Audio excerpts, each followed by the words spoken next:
Buenos días, queridos hermanos. Les damos la más cordial bienvenida. Nos da mucho gusto vernos el día de hoy.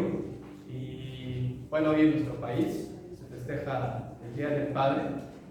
Bueno, entonces es un día especial. Vamos a tener oportunidad de orar también por todos aquellos que el Señor nos ha dado la dicha de ser papás. Pero sobre todo nos da mucho gusto podernos reunir, poder alabar, poder bendecir el nombre de nuestro Señor, el cual es nuestro Padre eterno, ¿no? Y es el único papá que nunca falla, ¿no? El único papá que es perfecto y es el ejemplo perfecto de amor incondicional. Entonces, es un gusto y es un gozo poderles ver, hermanos. Les damos también la más cordial bienvenida a los hermanos que nos siguen a través de las redes, a través de Facebook, y aquellos que estarán viendo este mensaje en el futuro a través de YouTube.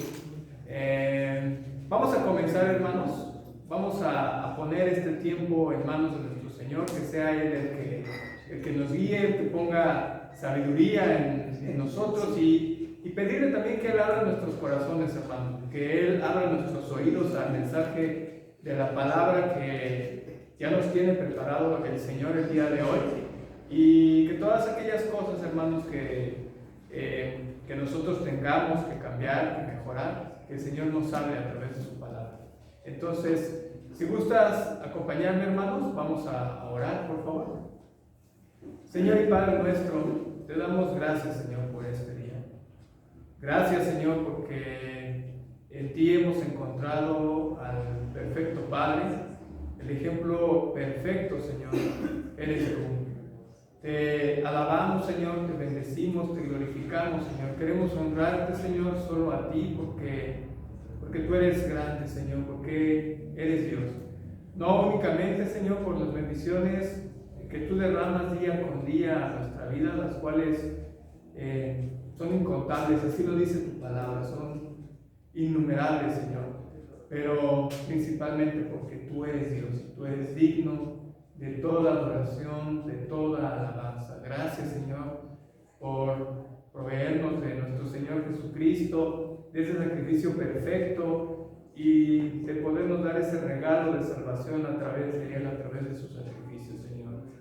Gracias te damos, Señor, y te pedimos, Señor, que perdones nuestros pecados, Señor, que perdones nuestras malas acciones, nuestros malos actos, Señor, todas aquellas cosas que te son desagradables, Señor, que te ofenden, Señor, y en las cuales hemos caído, hemos realizado a lo largo de esta semana, probablemente incluso antes, Señor, de venir a este lugar, Señor. Queremos estar delante de tu presencia de forma agradable, Señor, y queremos ser, Señor, esa ofrenda, Señor, para ti. Pero permítenos, Señor, que podamos estar delante de ti humildes, Señor, poniendo frente de ti, Señor, aquellos pecados, Señor, pidiéndote perdón, Señor, humildemente, y pidiendo tu ayuda, Señor, para que tú cambies, Señor, aquellas cosas en las cuales nosotros somos incapaces, Señor. Queremos poner este tiempo en tus manos, Señor, que tú nos guíes, Señor, a través de este culto que está dedicado a ti, Señor, que tú pongas, Señor, oídos abiertos, un corazón dispuesto a escuchar el mensaje que tienes preparado para nosotros, Señor, y que también estemos dispuestos, Señor, a dar esos cambios, Señor, que tú pides de nosotros, Señor, que son, Señor, para dar buen testimonio y fruto de lo que tú has hecho en nuestras vidas, Padre. Te damos gracias por cada uno de nuestros hermanos que de manera presencial nos acompañan, que vienen en camino, Señor. Te pedimos que guardes, Señor, sus pasos, que les permitas llegar con bien, Señor. Y también, Señor, te pedimos especialmente por aquellos hermanos que ven esta transmisión a la distancia, que la estarán viendo en el futuro, Señor, que si así es tu voluntad, Señor, tú les des ese regalo, Señor, por gracia de que si aún, Señor, no te conocen a través de nuestro Señor Jesucristo, Señor, ellos puedan doblar sus rodillas ante Él y declarar con su boca sus pecados a Él y que Él es su suficiente Señor y Salvador. Te damos gracias por todo esto. Ponemos en tus manos, Señor, el servicio del audio, Señor, el servicio de la cabina.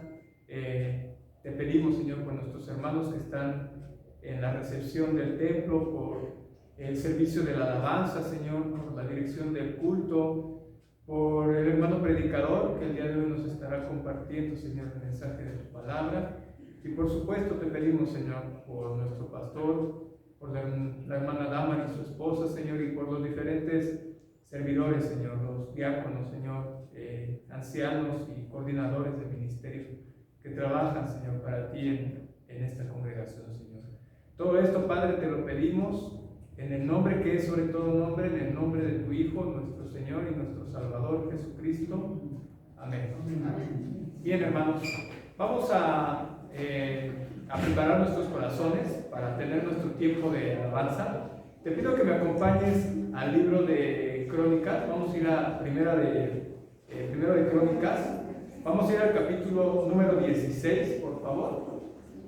Aquí este libro de Crónicas nos relata todos estos preparativos que hizo David para ponerle tienda al arca de Dios y cómo él nos invita a alabar al Señor y a estar agradecidos con el Señor en todo tiempo. Vamos a leer Primera de Crónicas capítulo 16. Cuando lo tengas listo, si te puedes poner de pie, hermano. Primera de Crónicas 16. Vamos a leer únicamente los versículos 8 al 14. Primero de Crónicas, capítulo 16, 8 al 14. Vamos a leerlo todos de manera conjunta, desde el versículo 8 hasta el versículo 14. La palabra del Señor dice así: alabad a Jehová, invocar su nombre, dar a conocer entre los pueblos sus obras, cantar a Él, cantad salmos, hablad de todas sus maravillas, gloriaos en su santo nombre, alégrese el corazón de los que buscan a Jehová. Buscar a Jehová y su poder, buscar su rostro continuamente. Acordaos de las maravillas que ha hecho, de sus prodigios y de los juicios de su boca.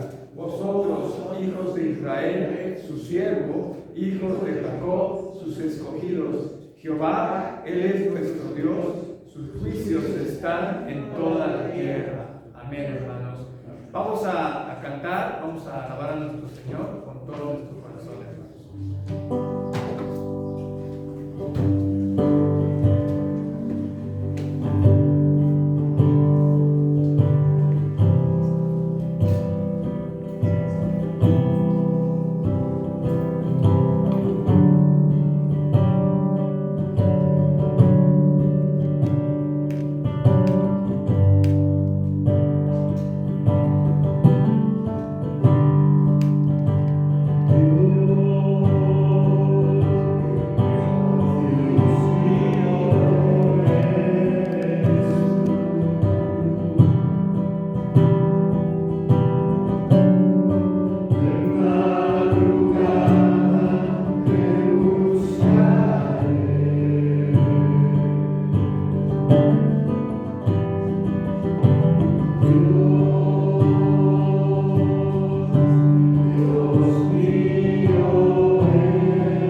Amén.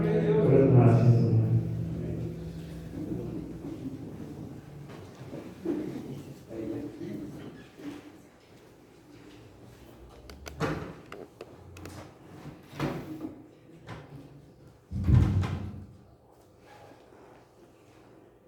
Sin duda es una mañana preciosa en la cual muchos de nosotros fuimos sorprendidos casi sin dormir. Fuimos sorprendidos por el despertar de la mañana, quizás con pocas horas de sueño, muy emocionados porque en la puerta de muchos llegaron muchos emisarios llevando una serie de regalos a todos los padres de familia.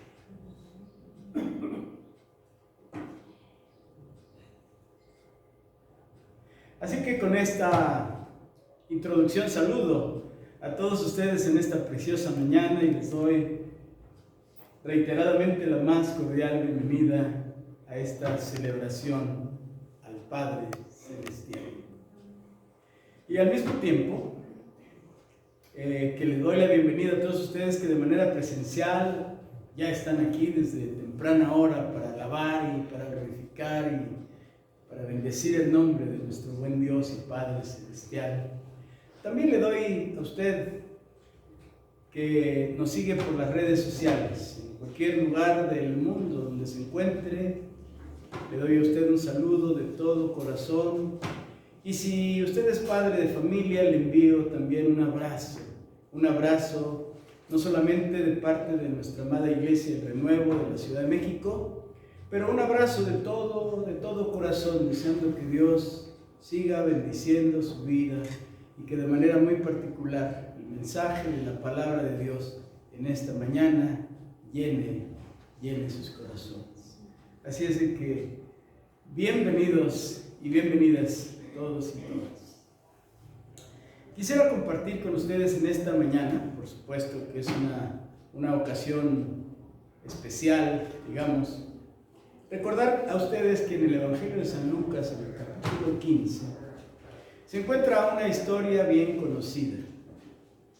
Algunos traductores de la Biblia le han encabezado como el hijo pródigo. Usted recuerda, ¿verdad? Lo que habla esa parábola, el hijo pródigo. Y nos habla, pues, desde luego, si alguno de ustedes no lo ha escuchado, y con mucho gusto la recordaré en unos minutos.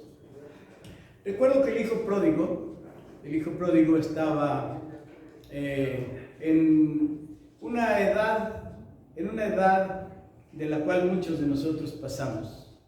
Probablemente la edad del excursionismo, la edad de saber, de entender nuevas experiencias, quizás también la edad de la rebeldía, donde quería ser independiente, donde quería ser autónomo, donde quería hacer su propia voluntad.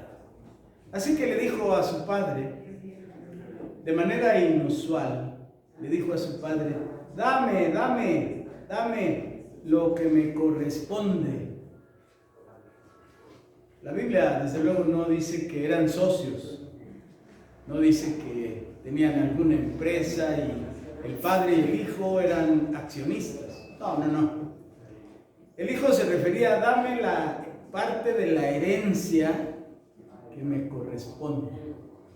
Y usualmente las herencias se entregan a los sobrevivientes, sí, muy generalmente a los hijos, pero ya cuando el padre ha muerto. Así que en un sentido este hijo estaba exigiéndole al padre que le diera ya aquello que le iba a dejar después de que el padre muriera. Todavía, por supuesto, todavía no moría, pero ya el hijo ya quería su parte. Y algunos hijos así son.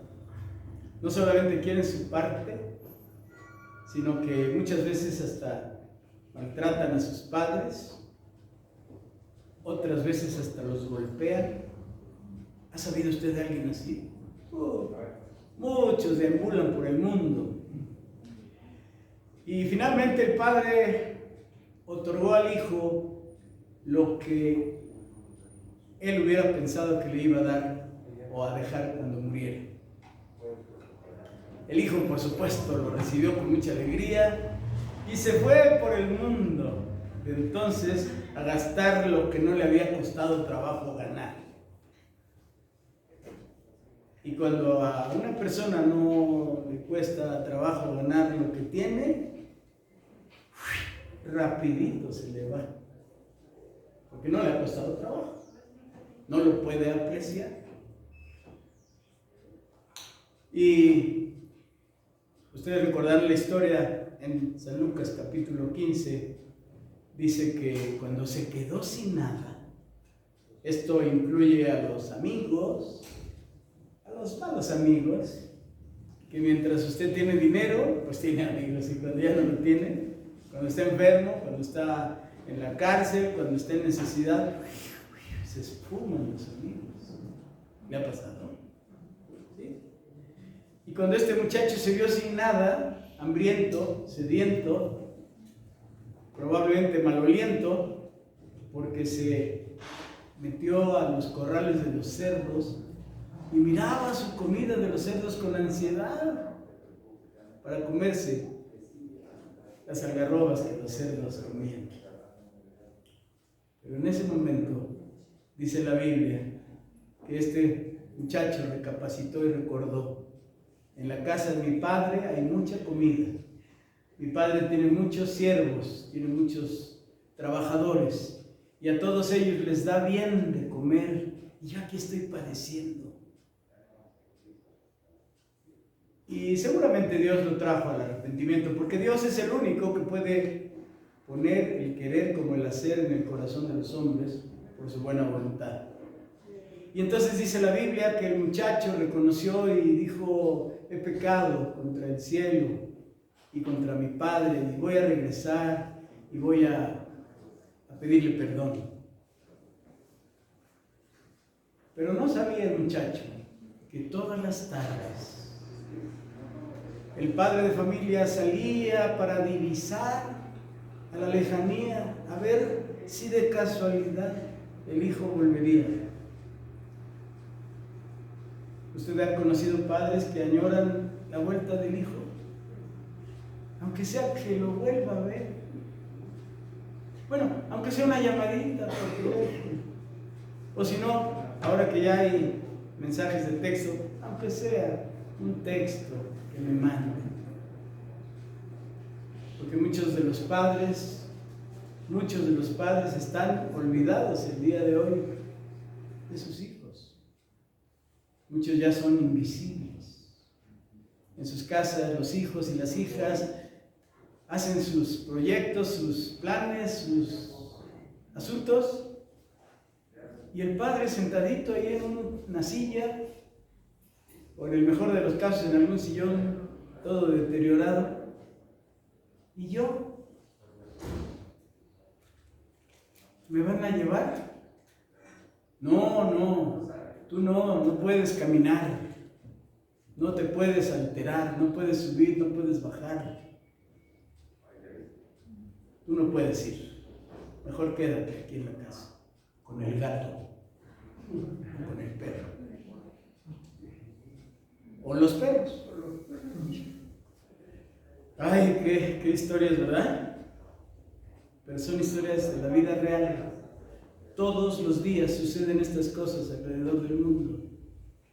Y volviendo al comentario bíblico, dice la Biblia que en una buena tarde el padre de familia salió a divisar en el camino a la lejanía y vio por ahí una figurita flaca, endeble, caminando, quizás arrastrando los pies, muerto de hambre. Y dice la Biblia que el padre de familia corrió. ¿Quién sabe cuántos años tendría el papá? No se nos dice la Biblia, pero se supone que no era un jovencito. a lo mejor ya era un adulto mayor. Y corrió, y con los brazos abiertos, allá a la lejanía encontró al hijo y más allá de la mitad del camino, lo abrazó. No esperó que el hijo regresara, sino que el padre se echó a correr a su encuentro. Así que, cuando se habla de la parábola del hijo pródigo, a mí me gustaría que esta parábola se llamara la parábola del padre amoroso. A mí me gustaría, pero los traductores decidieron poner la parábola del hijo pródigo. Pero yo ya le puse la parábola del padre amoroso. Porque así es el padre amoroso. Así es. No espera que el hijo venga. No espera que el hijo traiga. Ni siquiera espera que el hijo le pida. Él conoce sus necesidades y siempre está listo para sufragarlas, ¿no? Aunque el padre de familia se quede sin zapatos, el hijo o la hija debe tener unos zapatos buenos, tenis buenos, de marca y todo lo demás, para que no sea menos que sus compañeros en la escuela. Aunque el padre y la madre, pero en este caso, hablando del padre, espere hasta el final de la comida o de la merienda, primero los hijos, ¿no? Aunque no les toque, aunque coman los padres y las madres frío y duro, primero los hijos. Hasta el comercial lo dijo, cuando la leche es poca, al niño le toca, ¿recuerdan? Bueno, este pasaje de la Escritura que les acabo de mencionar me recuerda a un hijo, a otro hijo, no pródigo. Más bien, las circunstancias lo alejaron de sus padres, en particular de su papá. Porque teniendo varios hermanos en su casa, estos hermanos tenían celos de su hermano, que era muy querido de su papá, y lo vendieron. En nuestro tiempo se llama trata de personas, o de blancas, como también le decían. Y lo vendieron al mejor postor. Y entonces al hijo se lo llevaron de sirviente, de criado, de esclavo en su tiempo. ¿Usted recuerda? De este hijo, sí, la Biblia nos dice el nombre. José. José. Pero este José halló gracia delante de Dios. A pesar de sus circunstancias, era un joven obediente a Dios. Y Dios lo puso en lugares privilegiados, en aquella nación a donde fue a dar. Y habiendo habido hambre en su tierra, entonces sus hermanos vinieron a buscar refugio a ese país y dieron circunstancialmente con su hermano sin que lo reconocieran. Entonces el hermano, que sí los reconoció, no les reprochó lo que le hicieron, sino proveyó a sus necesidades. Y cuando ya fueron y terminaron las provisiones que les había dado, volvieron a verlo. Y dice la Biblia que entonces este joven preguntó a estos hombres: ¿y vuestro padre viejo cómo está? ¿Vive todavía? Y los hombres que eran sus hermanos le dijeron: sí, nuestro padre vive, está enfermo y efectivamente está viejo. Entonces José les declaró: pues también es mi padre y ustedes son mis hermanos. Vayan por él, tráiganlo, porque aquí ya no va a pasar nunca más el hambre que está pasando en nuestra tierra. Y a esto sí les llamaría yo los hermanos pródigos, hijos pródigos y desobedientes y malvados. Pero con todo eso, el hermano agraviado fue llamado a misericordia. Y dice la Biblia en el libro de Génesis, que es de donde estoy tomando esta historia, en el capítulo 44, 45, 46, que entonces Dios bendijo a ese padre que había amado a su hijo y a sus otros hijos y que les había dado todo. Y aparentemente, ahora que por todo el mundo se celebra el Día de los Padres, ¿no? Esta palabra en realidad no es para los padres, sino es para los hijos. Y el hombre más sabio del mundo, que también hijo fue, escribió en el libro de Proverbios, en el capítulo 4, diciendo: oigan, hijos, la enseñanza de su padre, y estén atentos para que conozcan la cordura.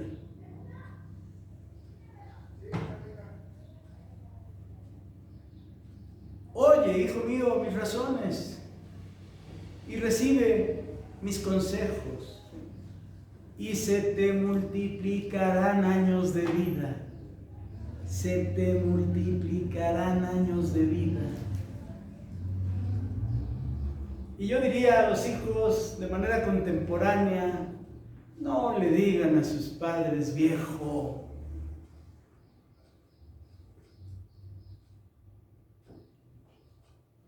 No le llamen por su nombre, Juan o Pedro. Hónrense más bien en decirle papá. Porque algún día ya no tendrán a su padre, como yo no lo tengo ahora. Y como viejo también, podría decir al lado de el rey Salomón: oye, hijo, la enseñanza de tu padre, y aun cuando tu madre envejeciere, no la menosprecies, porque Dios multiplicará los años de tu vida. Y así lo dice desde el libro de Éxodo: honra a tu padre y a tu madre. Bueno, es un poco aburrido este sermón, ¿no? No, quiero decir, no es un sermón, nada más es una introducción. El sermón está a cargo de otro hermano. Pero por toda la Biblia encontramos el consejo a los hijos. Así que en este día que se celebra el Día del Padre en el mundo, me pareció bien exhortar a los hijos que están presentes y a todos los hijos que nos vean por las redes sociales a honrar a sus padres y también, desde luego, a su madre. Porque dice la Biblia desde el libro de Éxodo capítulo 20 que es el primer mandamiento con promesa. Y así lo repite por todo el Nuevo Testamento, hasta las cartas del apóstol Pablo.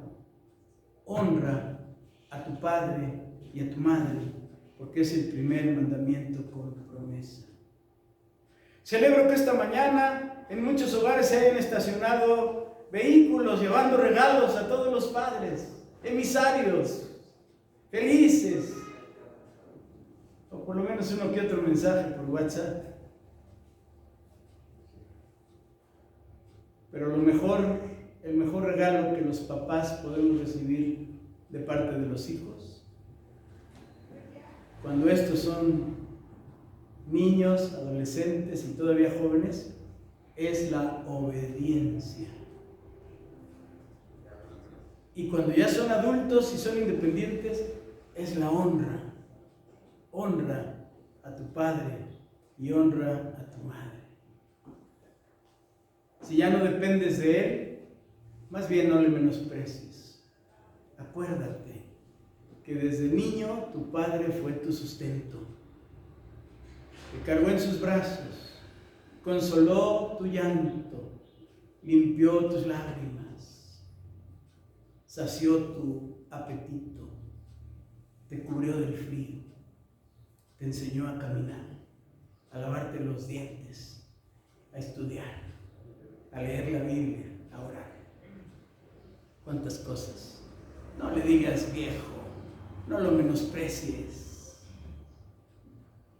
No le digas, tú ya estás ruco, tú eres de otro siglo, tú ya viviste tu vida, déjame en paz, hacer de mi vida lo que yo quiera, porque eso es una grave deshonra a los padres.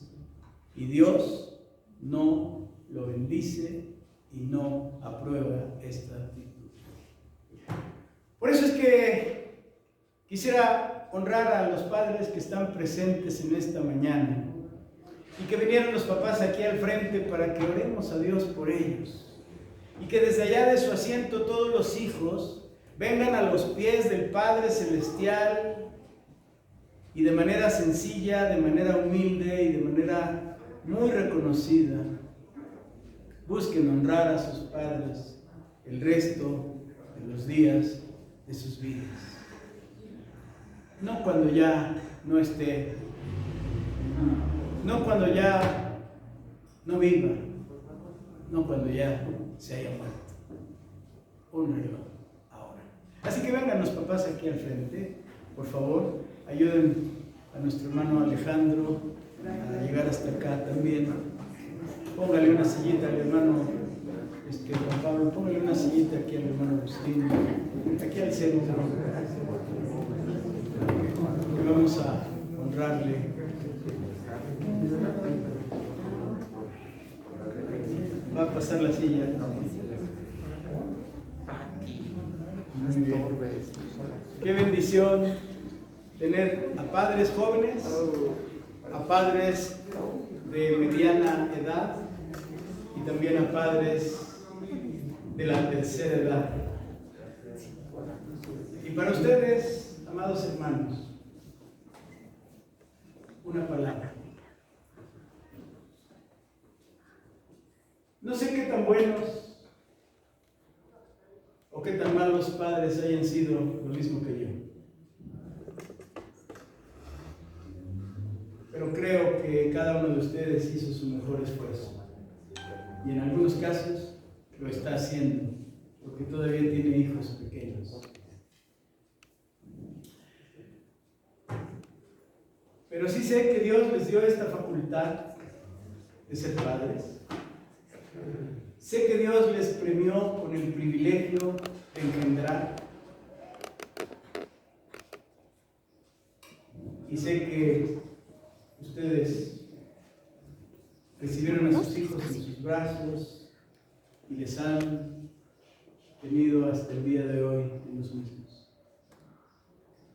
Así es que para ustedes, padres, queremos honrarles en esta mañana y darles gracias a Dios por sus vidas. Queremos decirles,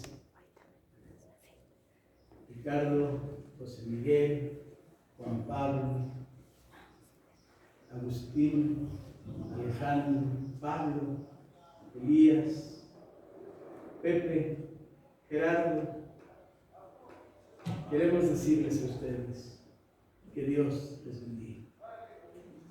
Sé que hay padres de esta iglesia que no están entre nosotros en este momento por alguna otra actividad.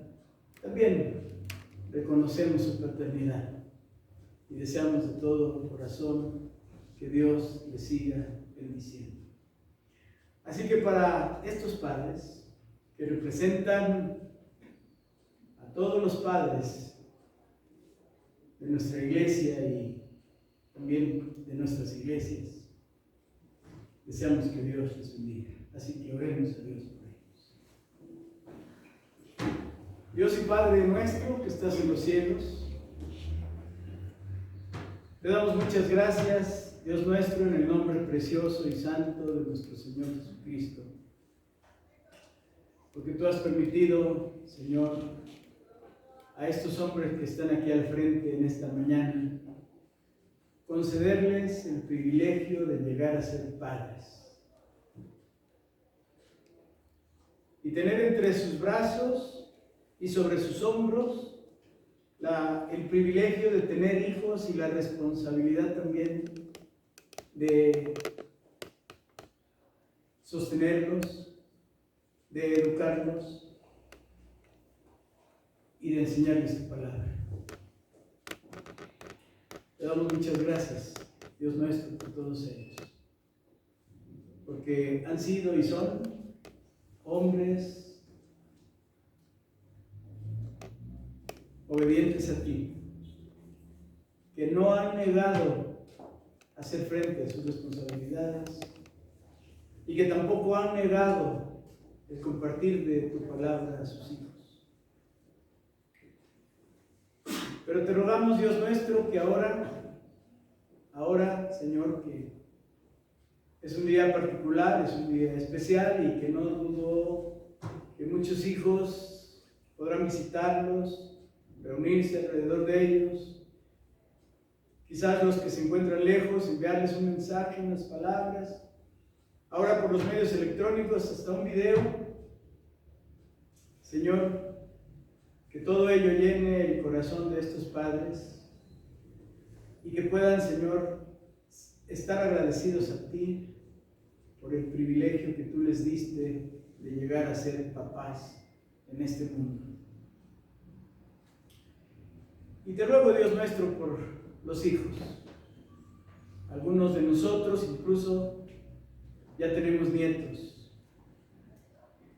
Te ruego, Dios nuestro, que tú bendigas a los hijos y a los nietos para que honren a sus padres y a sus abuelos, y así como dice la Biblia, los nietos sean corona de los abuelos.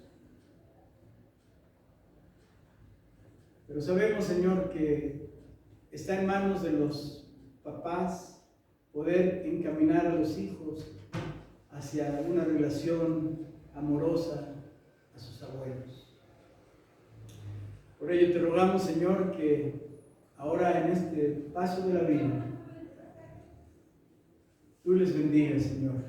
Bendigas a estos hombres, bendigas a otros hombres de nuestra iglesia que no están. Y en general, Señor, bendigas a los hombres a los cuales has permitido tener paternidad, para que reconozcan, Señor, su responsabilidad delante de ti. Y cuando lleguen a tu presencia, cuando lleguemos a tu presencia, podamos traer buenas cuentas. Y tú puedas abrir tus brazos como aquel Padre amoroso de San Lucas capítulo 15, pero para decir a los padres de familia: ven, buen siervo y fiel. Sobre poco has sido fiel, pero sobre mucho te pondré. Entra en el reposo de tu Señor, del Padre Celestial.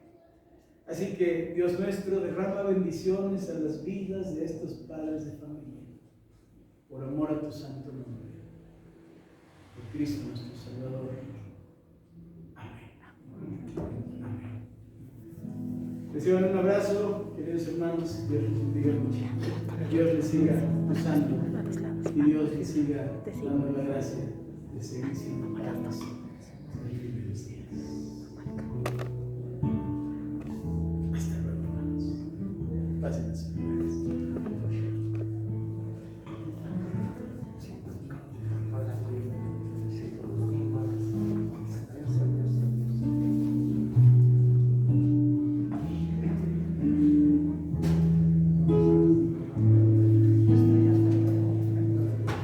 Estemos de pie para alabar al Señor.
Gracias a Dios por todos los papás de nuestra congregación.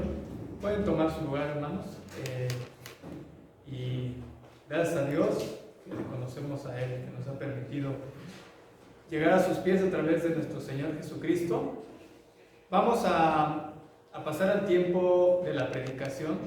Hemos tenido esta serie de predicaciones basado en el libro de los Hechos. Y es un libro fascinante, hermanos, ¿no? Realmente yo espero que tú lo estés aprovechando, que incluso es un buen ejercicio, yo lo hago, puedas ver después, ¿no? De nueva cuenta la grabación en Facebook o en YouTube y darle una repasada a las diferentes predicaciones que hemos tenido. Hoy vamos a continuar con el libro de los Hechos. El domingo pasado vimos el capítulo 7 con la muerte de Esteban y la importancia que tuvo esto. Y el día de hoy, hermanos, vamos a continuar con este libro. El día de hoy estará a cargo la predicación de nuestro hermano Gerardo. Le pedimos que pueda pasar al frente.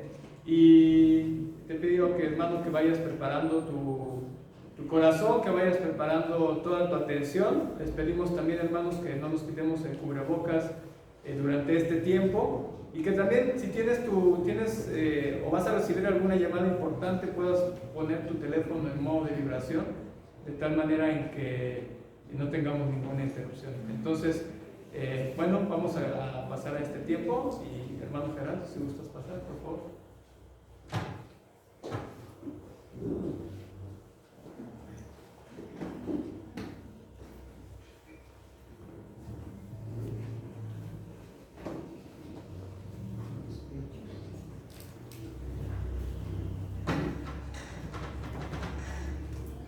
Buenos días. Buenas tardes, ¿verdad? A las 12.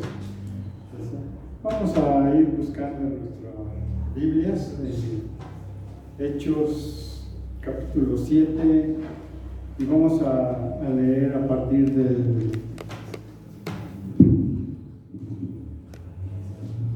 Gracias. Vamos a buscar, vamos a leer.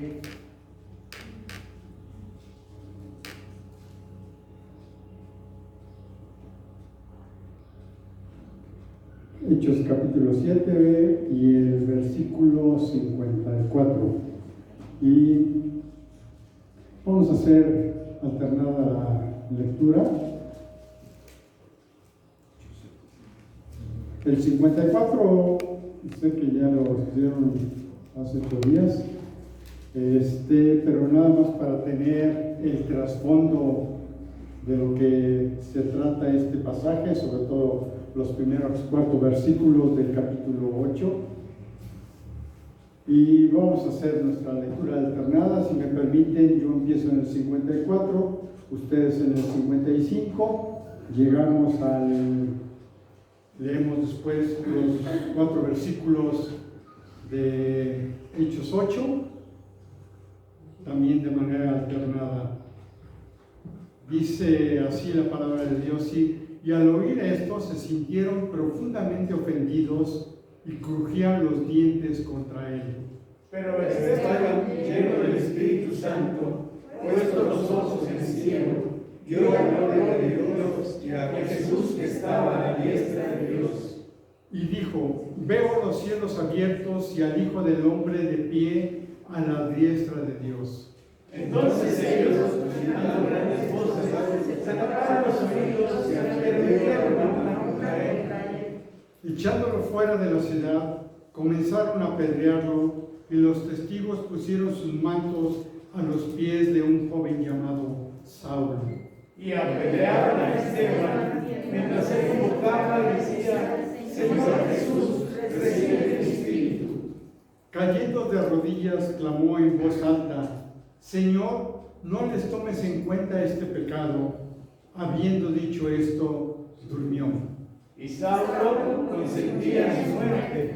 En aquel día hubo una gran persecución contra la iglesia que estaba en Jerusalén, y todos fueron esparcidos por las tierras de Judea y de Samaria, salvo los apóstoles. Algunos hombres piadosos sepultaron a Esteban y lloraron a gran voz por él. Y Saulo asolaba a la iglesia y entrando casa por casa, arrastraba a hombres y mujeres y los colgaba en la cárcel. Así que los que habían sido esparcidos iban predicando la palabra. Entonces Felipe descendió a la ciudad de Samaria y predicaba a Cristo. Ok. Inclinemos nuestro rostro. Señor, queremos agradecerte la oportunidad que nos das de meditar en tu palabra, de meditar en este pasaje, Señor, cuando tu iglesia fue por primera vez perseguida, Señor. El primer mártir, Esteban, sufrió las consecuencias de su mensaje, Señor. De tu mensaje que tú le diste a él, que proclamaron. Señor, abre nuestras mentes, nuestros corazones, Señor, y que podamos aquilatar lo que tu palabra nos quiere decir a nuestra vida. Señor, te damos gracias por ello en el precioso nombre del Señor Jesús. Amén. Amén. Pueden tomar su lugar.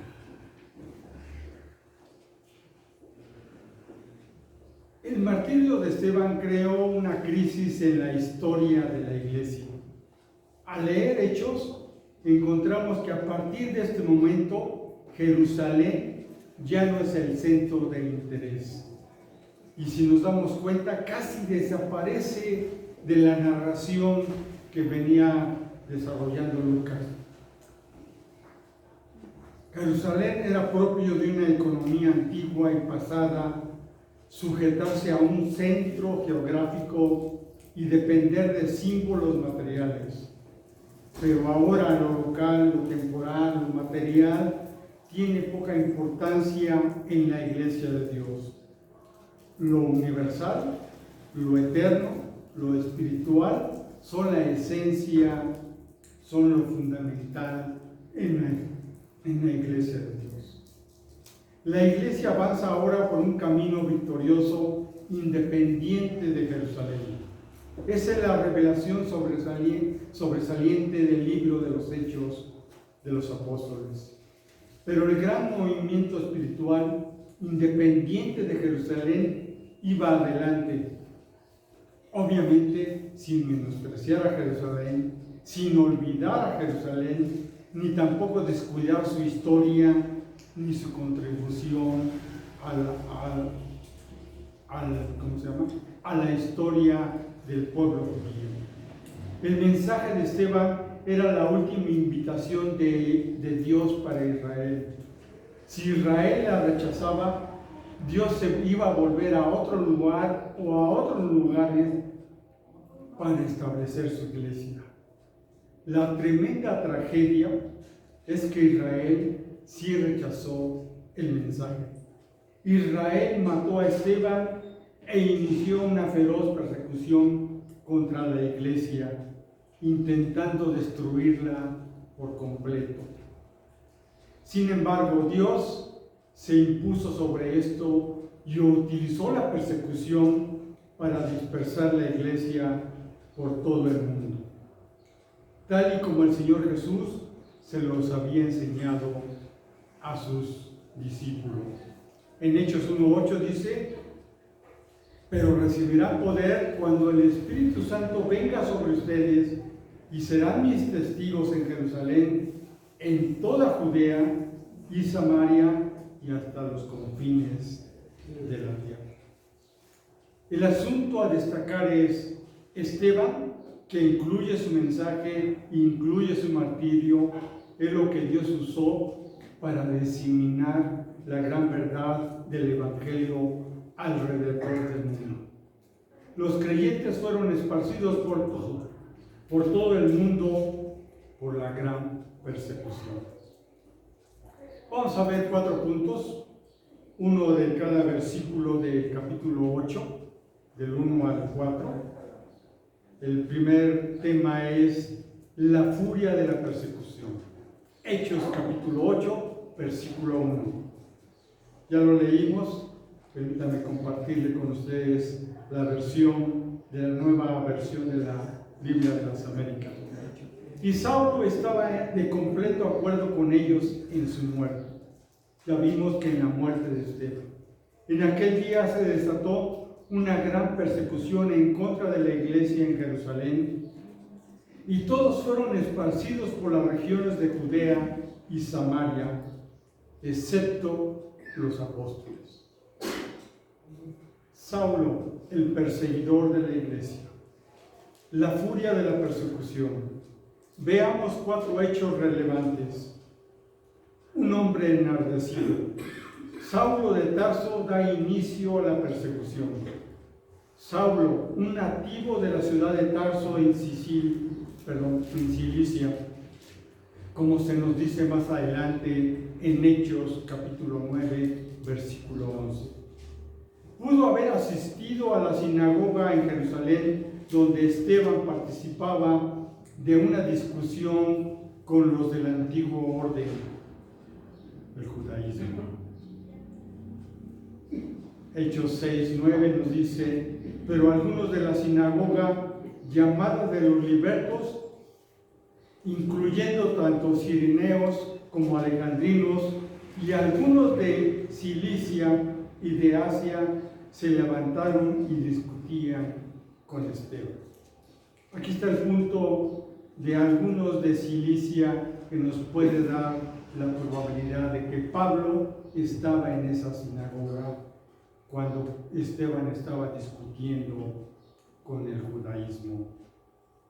Saulo era excepcionalmente visionario y se dio cuenta, igual que Esteban, de lo incompatible que era el antiguo orden, el judaísmo, y el nuevo movimiento, el cristianismo, o el camino, como le llama posteriormente Pablo. La política de consentimiento, la política de tolerancia de su maestro Gamaliel, que podemos ver en el capítulo 5, versículos 34 y 40, no iba con él. Él vio que ninguna concesión, era lógicamente posible, y si había que preservar el judaísmo, el antiguo orden, la nueva fe debía de ser erradicada.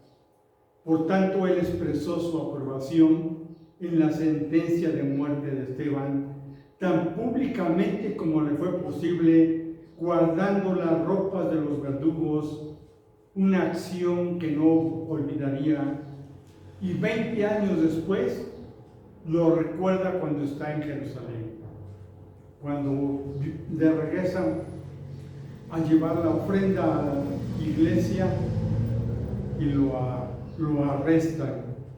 En Hechos 22:20 dice Pablo, hablando con el Señor, dice: cuando se derramaba la sangre de tu testigo Esteban, allí estaba también yo, dando mi aprobación y cuidando los mantos de los que lo estaban matando.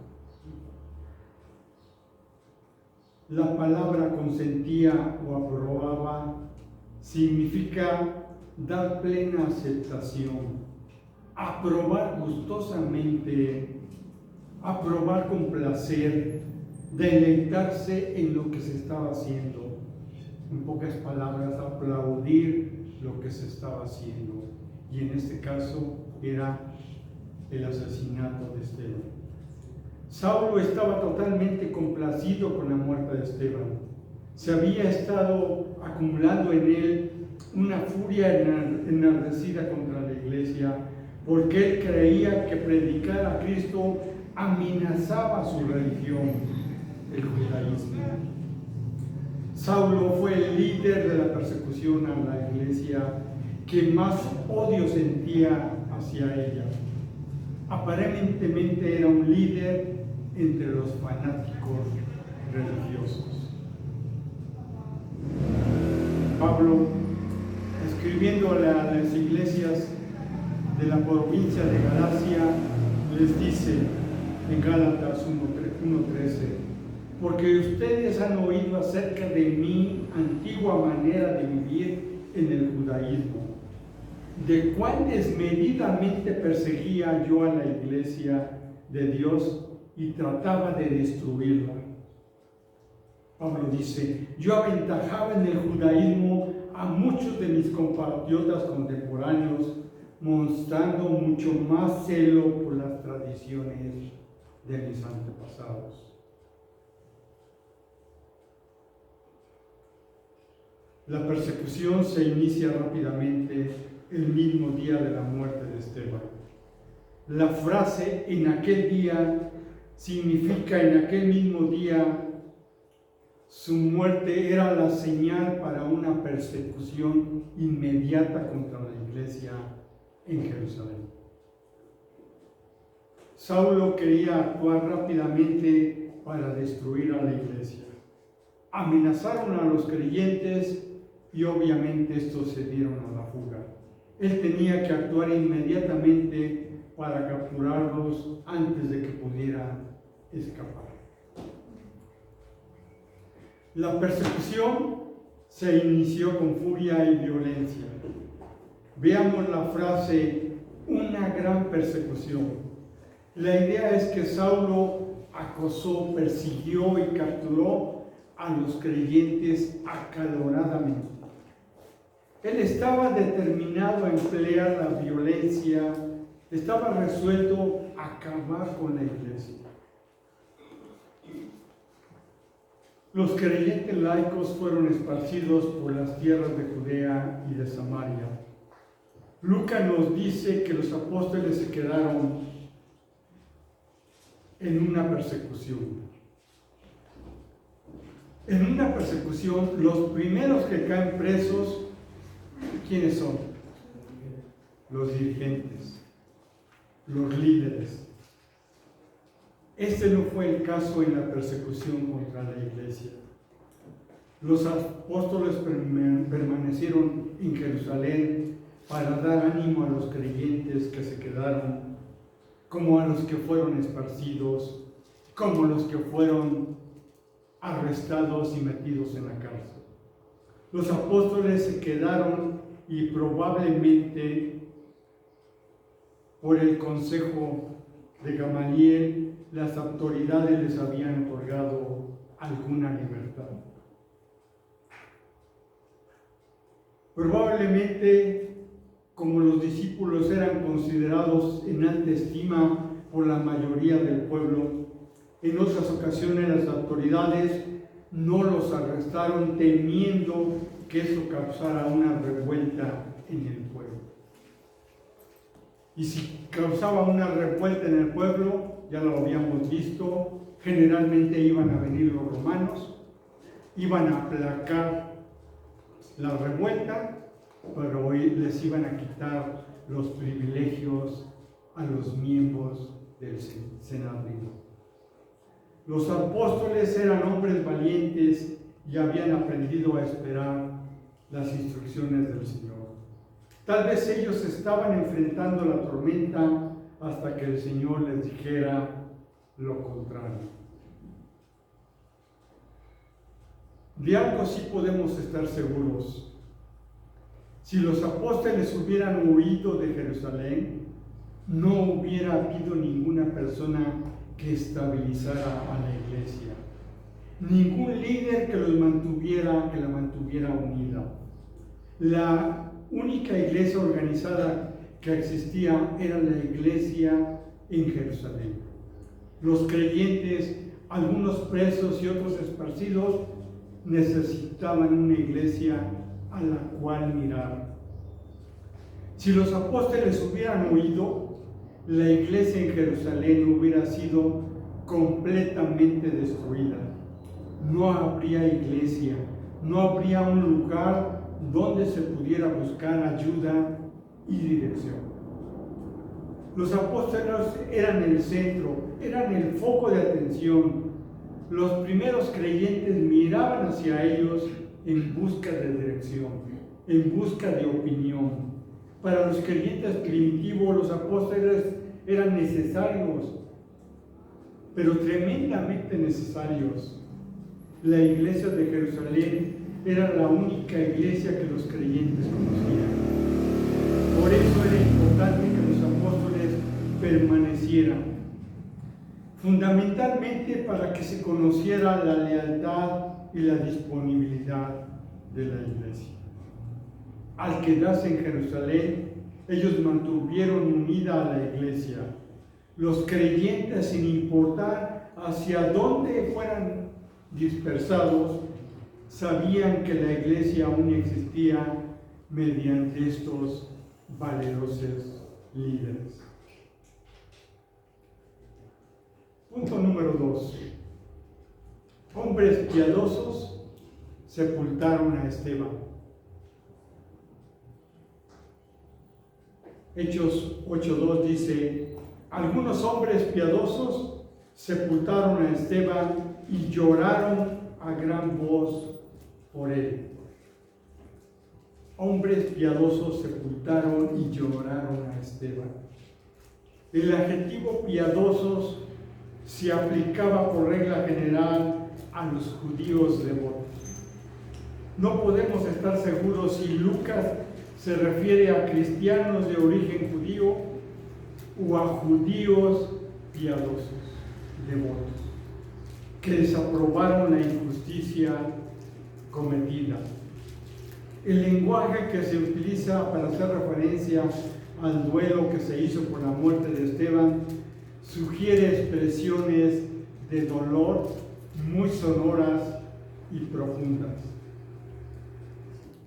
La literatura rabínica, conocida como la Misná, señalaba el deber de enterrar los cuerpos de las personas ejecutadas, pero consideraba inapropiadas las lamentaciones en el sepelio de las personas condenadas por el Sanedrín.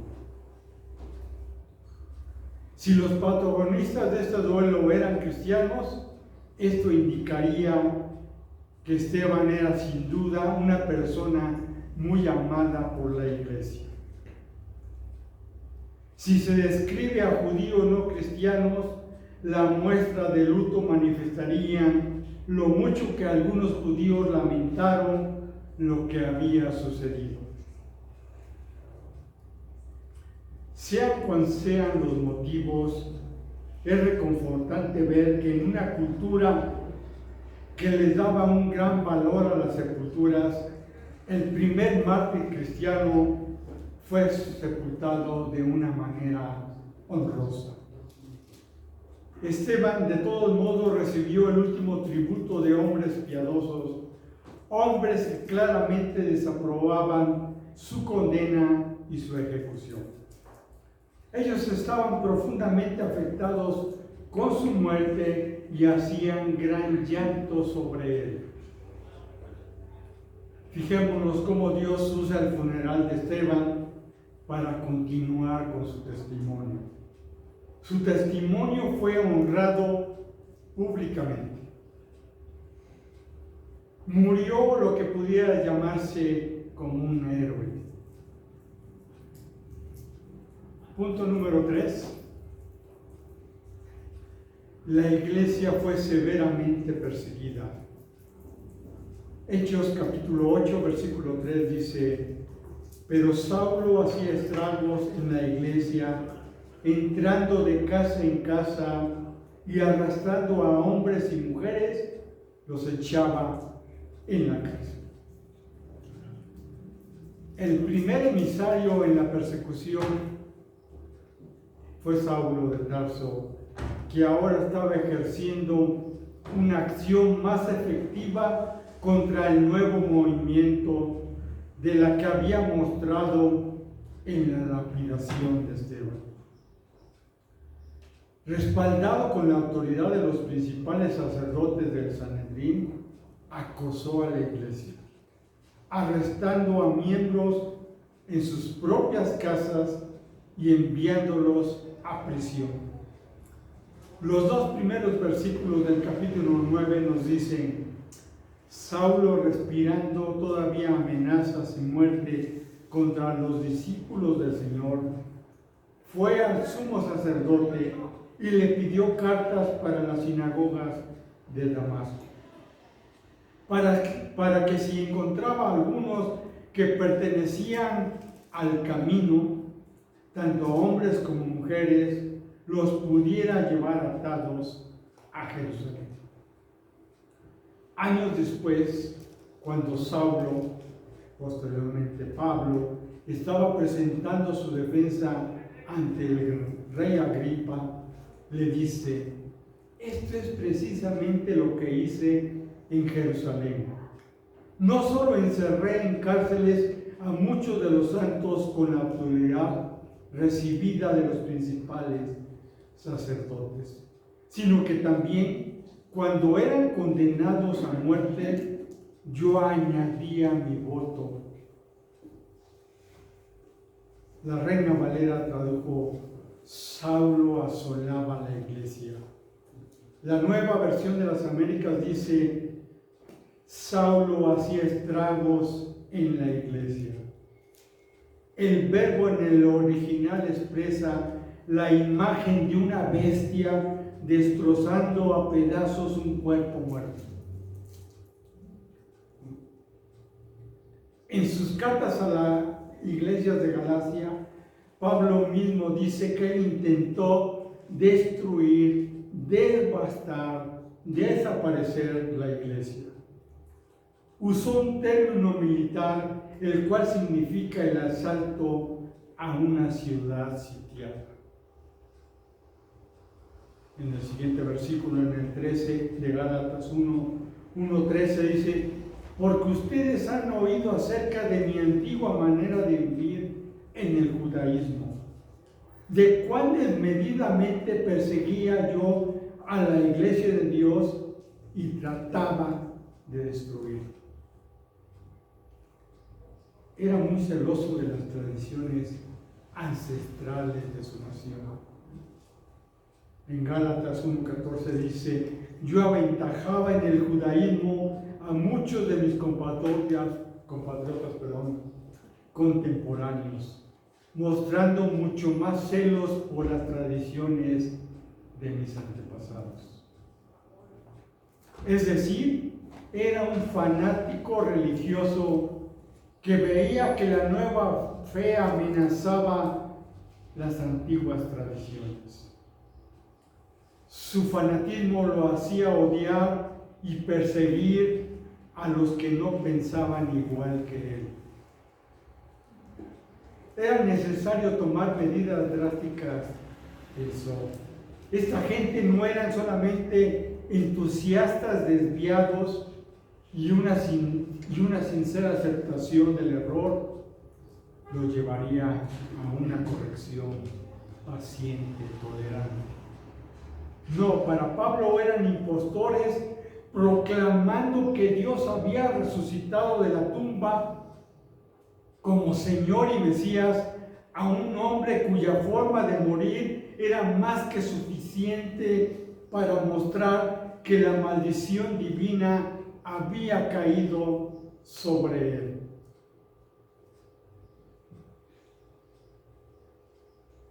Pablo, escribiendo a las iglesias de Galacia, les dice: Cristo nos redimió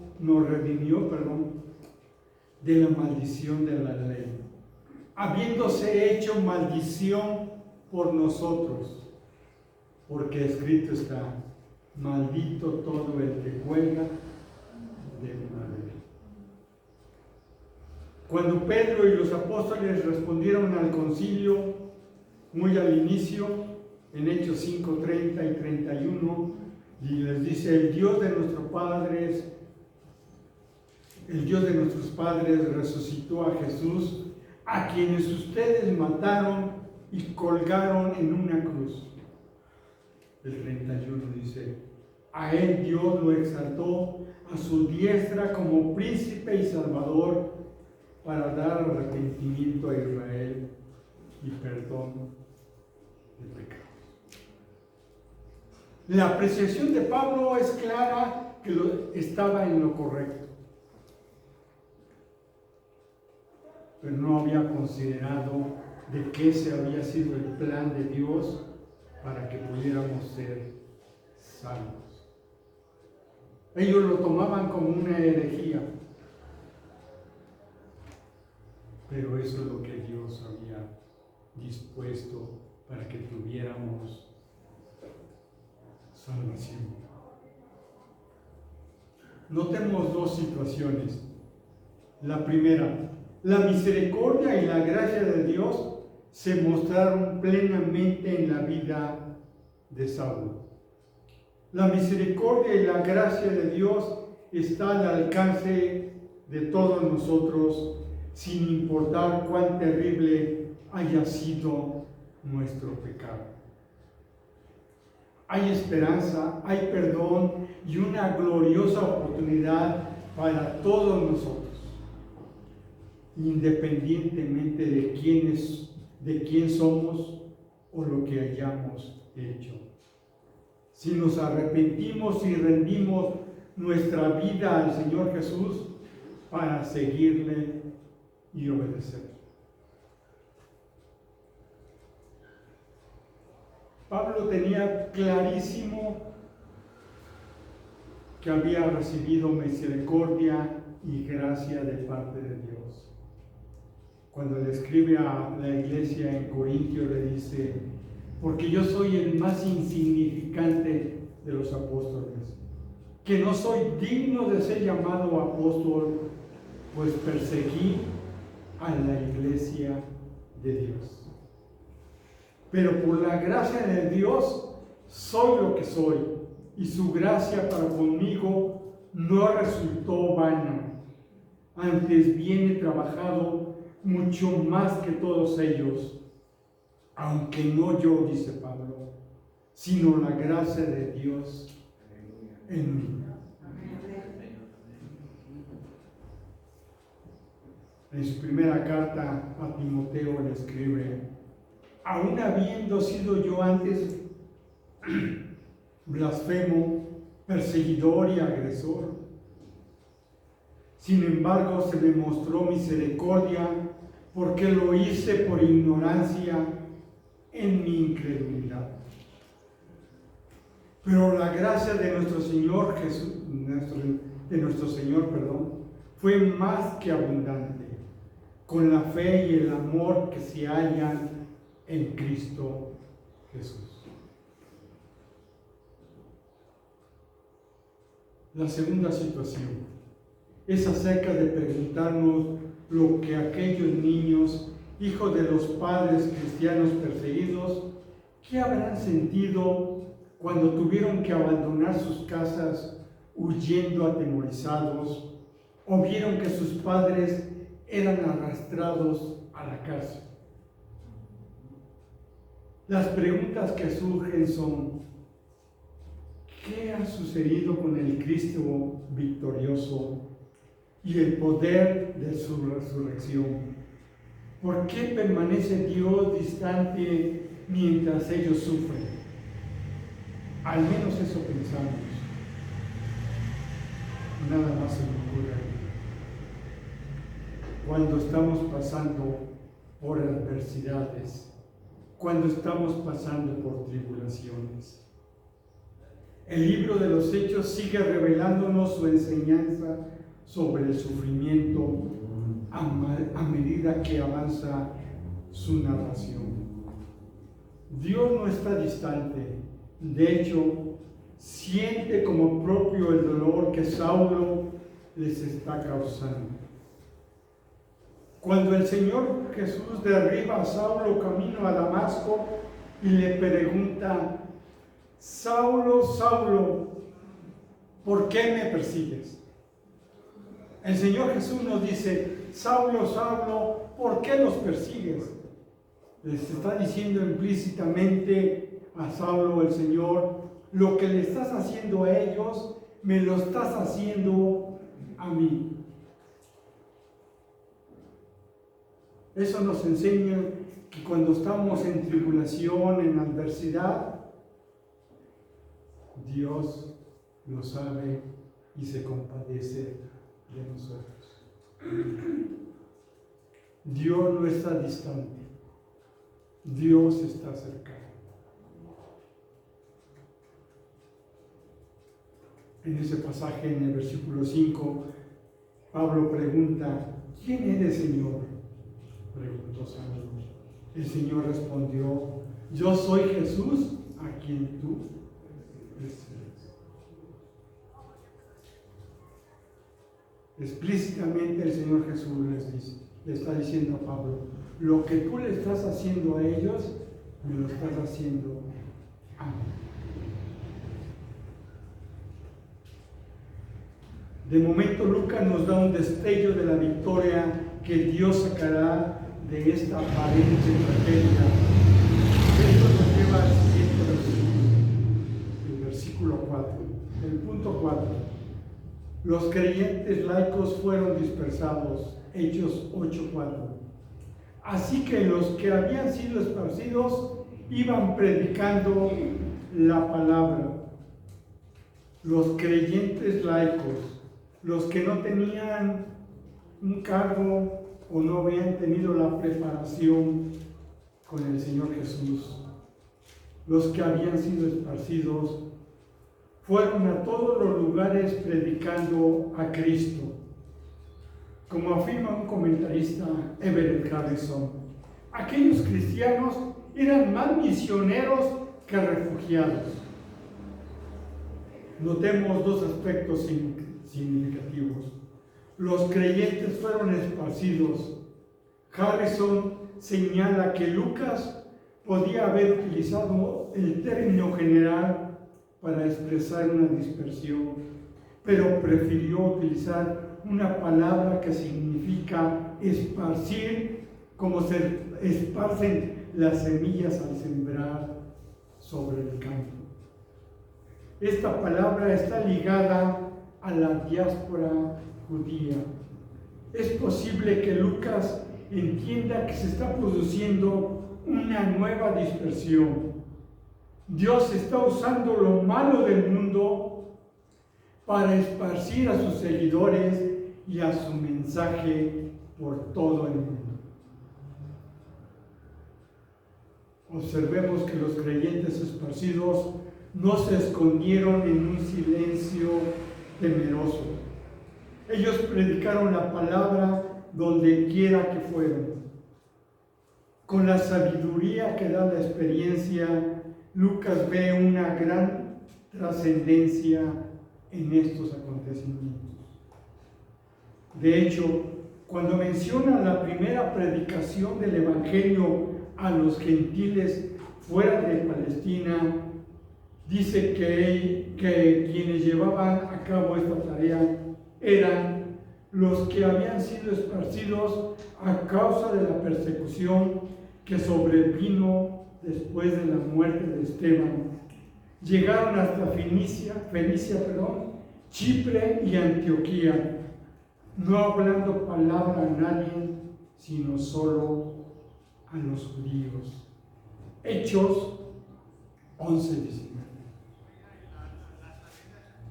Lucas relaciona intencionalmente a Esteban y la persecución posterior a su muerte con este importante avance del Evangelio proclamado por la Iglesia. Notemos dos hechos desafiantes para nosotros. Los creyentes que predicaron y esparcieron la palabra eran creyentes laicos.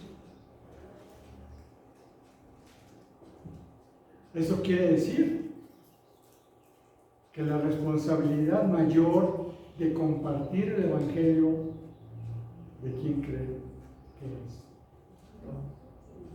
De todos, pero principalmente de nosotros y no del pastor.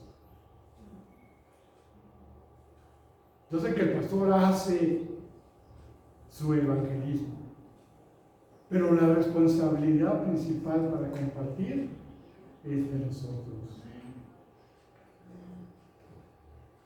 El otro hecho desafiante es: se estableció un ejemplo para todos los tiempos.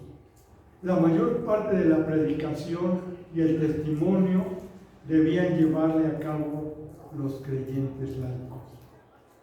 Todos los creyentes laicos deben esparcir la semilla donde quiera que vayan, en cualquier lugar donde el deber y la circunstancia los pongan.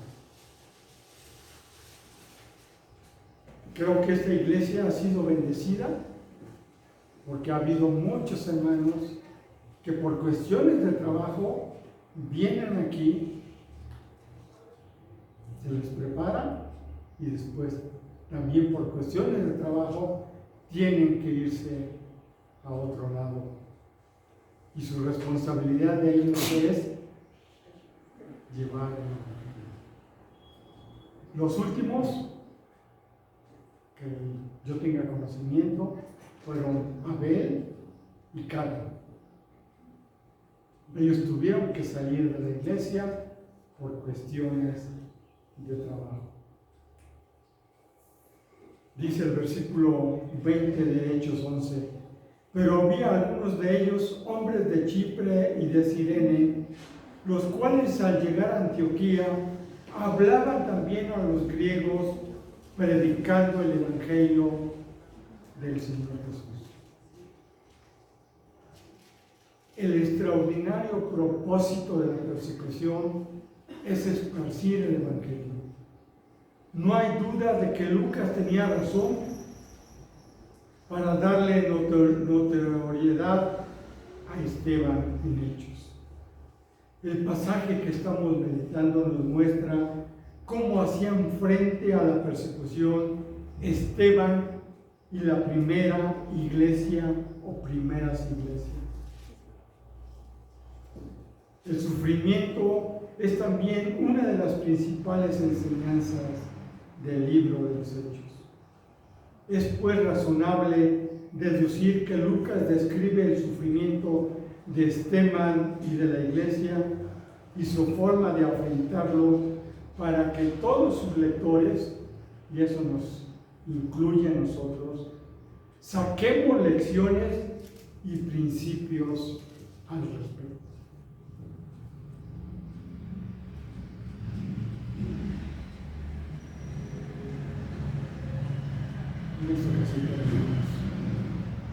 La llenura, la plenitud del Espíritu Santo que vemos en Esteban como preparación para la muerte, nos ayuda a profundizar en la naturaleza de esa plenitud.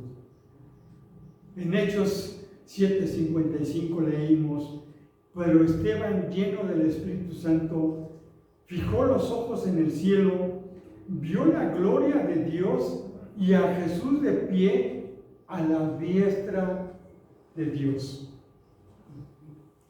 Lucas presenta la plenitud del Espíritu para ayudar a los cristianos fieles a afrontar el sufrimiento. Este tema se trata ampliamente en el libro de Romanos. Yo sé que los hombres de la iglesia están estudiando Romanos. El capítulo 8 es el gran capítulo en que Pablo describe la vida llena del Espíritu. En la segunda mitad de este capítulo está dedicada a la experiencia del Espíritu en situaciones de sufrimiento, de adversidades. La llenura del Espíritu de Esteban se manifestó como una visión de la gloria de Dios y del Cristo exaltado en su papel de abogado en el cielo. Por medio de esta visión, Esteban obtuvo fuerza para afrontar victoriosamente su dolorosa prueba. Encontramos en Hechos otras ocasiones en cuando los siervos de Dios sufrían por el Evangelio, Dios les revelaba de alguna forma reconocible que les daba valor para seguir adelante. En Hechos 4:31 leemos: después de que oraron, el lugar donde estaban reunidos tembló y todos fueron llenos del Espíritu Santo y hablaban la palabra de Dios con valor. Gloria a Dios. Cuando Dios los llenaba de su Espíritu, también les daba la manifestación para que pudieran comprender es allí. Podemos concluir que en tiempos de adversidad, Dios, que sabe lo que podemos soportar, nos da su fuerza que alienta nuestro espíritu y nos motiva a la obediencia. Aun cuando tal obediencia nos puede llevar a la muerte. De igual forma, Dios cumplió también esta promesa en la vida de Pablo sin darle alivio al sufrimiento de Pablo. ¿Qué le dijo a Pablo? Te basta con mi gracia, pues mi poder se perfecciona en la debilidad. Aquí podemos ver que Dios no le quitó el sufrimiento a Pablo, sino en cambio lo sostuvo.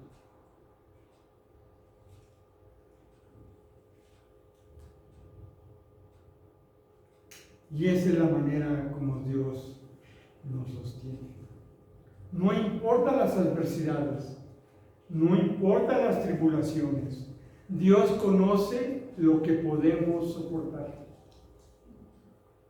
Eso lo podemos leer en la primera carta a los Corintios, capítulo 10, versículo 13, si no me falla la memoria, que dice que Dios sopesa nuestras pruebas antes de que pasemos por ellas. Y Dios determina si podemos o no podemos pasar. Inclinemos nuestro rostro. Señor, queremos darte gracias por tu palabra. Señor, sabemos que en ocasiones, porque vivimos en un mundo caído, tenemos que vivir adversidades, tribulaciones. En otras ocasiones tenemos que vivir adversidades, tribulaciones por tu palabra. En cualquiera de los casos, Señor, te pedimos humildemente que tú nos sostengas,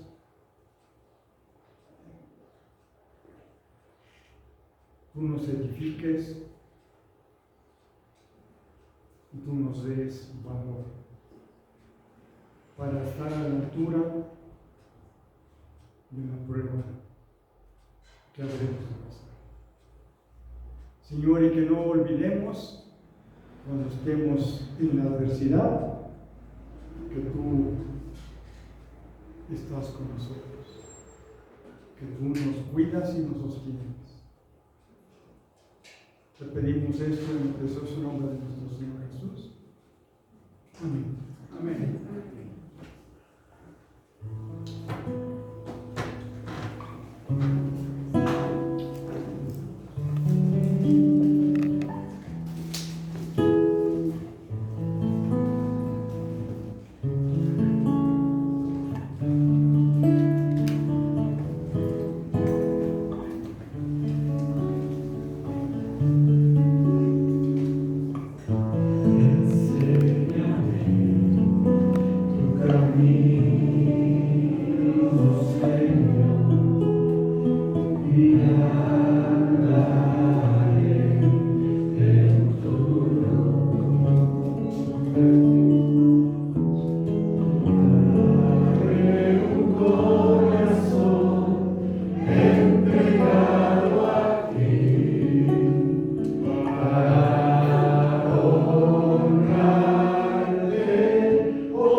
Líbrame de lo que impida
Puedes tomar tu lugar, hermano.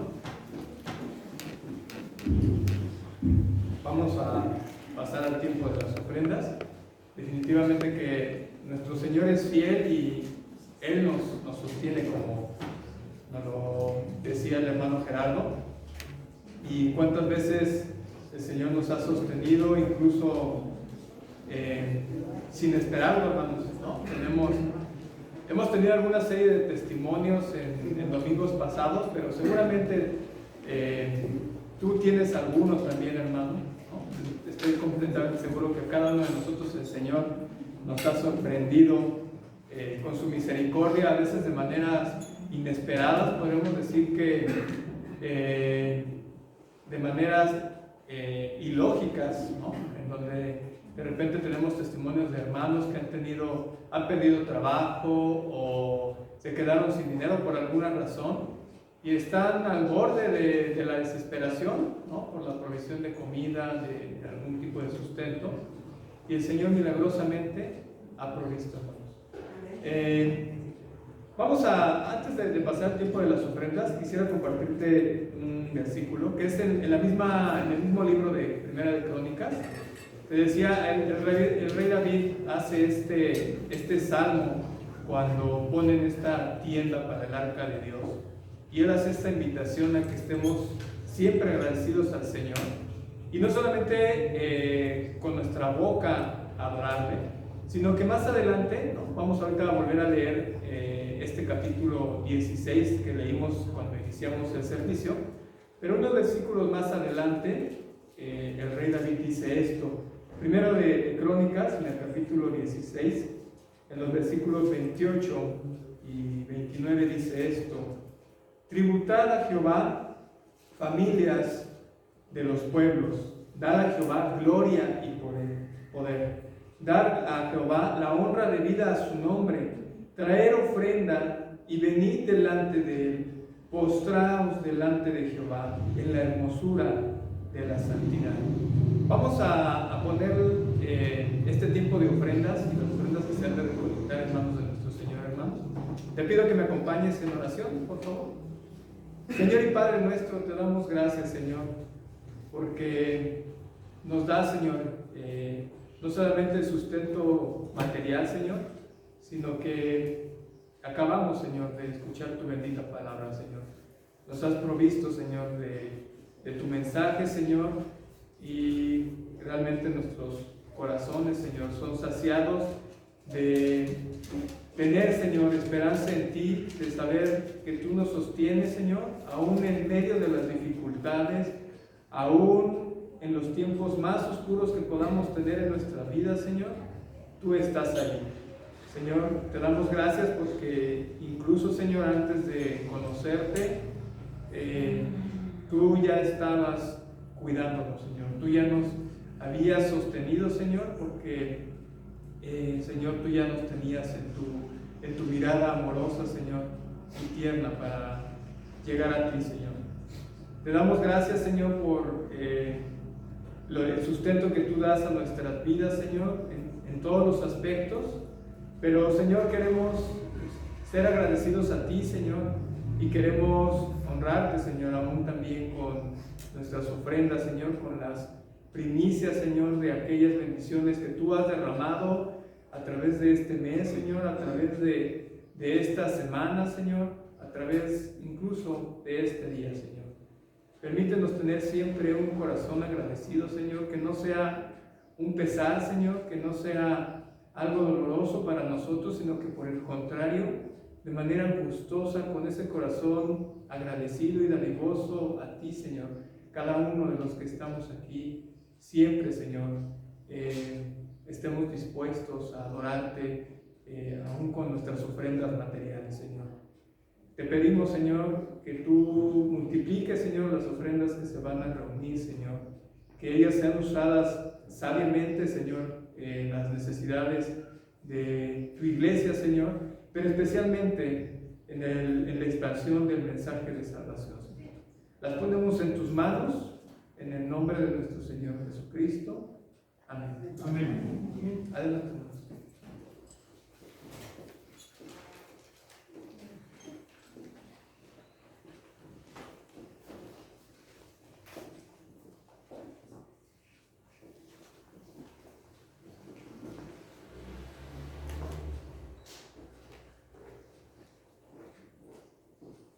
Gracias, hermanos, por sus ofrendas, y de igual forma también, como lo hemos hecho en otras ocasiones, hay hermanos de nuestra congregación de la Edad de Oro que por alguna situación les cuesta más trabajo desplazarse al templo. Algunos de ellos siguen la transmisión, el servicio a través de Facebook, o lo ven posteriormente a través de YouTube. Pero les reiteramos también nuestra disposición, hermanos, si alguno de ustedes necesita que alguno de nuestros hermanos diáconos o ancianos vaya a su casa por su ofrenda, lo podemos hacer, si así tú lo dispones. Vamos a despedirnos, hermanos, a continuación nuestro pastor nos dará la despedida.